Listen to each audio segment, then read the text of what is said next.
শাড়ি বা সালোয়ার পরে আর সমুদ্রে নামা যাবে না।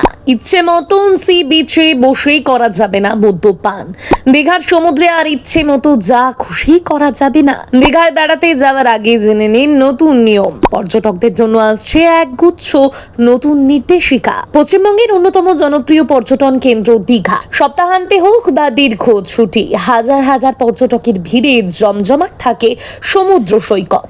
তবে প্রতি বছর অসাবধানতার কারণে সমুদ্রে নেমে দুর্ঘটনার ঘটনাও ঘটে। কখনো জোয়ারের টানে ভেসে যাওয়া, কখনো আবার অনুপযুক্ত পোশাক পরে সমুদ্রে নামার কারণে বিপদের মুখে পড়তে হয় পর্যটকদের। সেই পরিস্থিতি মাথায় রেখেই এবার পর্যটকদের নিরাপত্তা নিশ্চিত করতে একগুচ্ছ নতুন নির্দেশিকা জারির পথে রাজ্য সরকার। শনিবার দীঘা স্টেট জেনারেল হাসপাতালে পরিদর্শনে এসে এই বিষয়ে গুরুত্বপূর্ণ ঘোষণা করেন রাজ্যের স্বাস্থ্যমন্ত্রী শারদ দত্ত মুখোপাধ্যায়। তিনি জানান, পর্যটকদের নিরাপত্তাই সরকারের প্রধান লক্ষ্য। সেই কারণে সমুদ্র স্নানের সময় কি ধরনের পোশাক পরা উচিত, সমুদ্র সৈকতে কি কি করা যাবে এবং জরুরি পরিস্থিতিতে কিভাবে দ্রুত উদ্ধার কাজ চালানো হবে, এই সব বিষয় নিয়ে পূর্ণাঙ্গ গাইডলাইন তৈরি করা হচ্ছে। মন্ত্রী জানান, সপ্তাহান্তে দীঘায় বিপুল সংখ্যক পর্যটক সমুদ্র স্নানে নামেন। তাদের মধ্যে অনেকেই শাড়ি বা সালোয়ার কামিজ পরে জলে নামেন। এই ধরনের পোশাক ভিজে গেলে ভারী হয়ে যায় এবং সমুদ্রের স্রোতে আটকে যাওয়ার আশঙ্কা থাকে, ফলে দুর্ঘটনার ঝুঁকি অনেকটাই বেড়ে যায়। তাই সমুদ্র স্নানের জন্য সুইম স্যুট বা জলক্রীড়ার উপযোগী পোশাক ব্যবহারের পরামর্শ দেওয়া হচ্ছে। তবে তিনি স্পষ্ট করে দেন, শাড়ি বা সালোয়ার কামিজ সম্পূর্ণ নিষিদ্ধ করা হচ্ছে না। কেউ যদি সাংস্কৃতিক বা ব্যক্তিগত কারণে ওই ধরনের পোশাক পরতেই স্বাচ্ছন্দ্য বোধ করেন, তাহলে তা পরতে পারবেন। তবে এমন উজ্জ্বল রঙের পোশাক ব্যবহার করার পরামর্শ দেওয়া হয়েছে যাতে বিপদের সময় লাইফ গার্ড বা উদ্ধারকারী দল সহজেই ওই ব্যক্তিকে চিহ্নিত করতে পারে। শুধু পোশাকের বিষয় নয়, সৈকতে শৃঙ্খলা বজায় রাখার দিকেও বিশেষ জোর দিচ্ছে রাজ্য সরকার। মন্ত্রীর বক্তব্য অনুযায়ী সমুদ্র সৈকত ও সংলগ্ন এলাকায় মদ্যপান এবং তামাকজাত দ্রব্যের ব্যবহার নিয়ন্ত্রণে কড়া পদক্ষেপ নেওয়া হবে।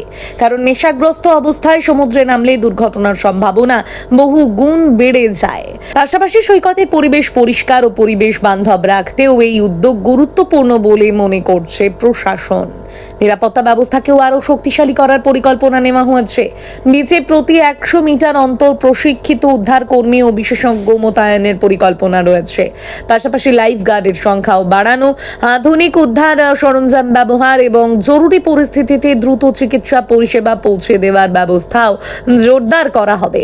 এছাড়া দীঘার বিভিন্ন রেস্তোরাঁ ও খাবারের দোকানে বার্ন কেয়ার ইউনিট তৈরির পরিকল্পনার কথাও জানান স্বাস্থ্যকর্মী। গরম তেল, আগুন বা অন্যান্য দুর্ঘটনাজনিত পোড়ার ঘটনা ঘটলে যাতে প্রাথমিক চিকিৎসা দ্রুত দেওয়া যায়, সেই উদ্দেশ্যেই এই উদ্যোগ নেওয়া হচ্ছে।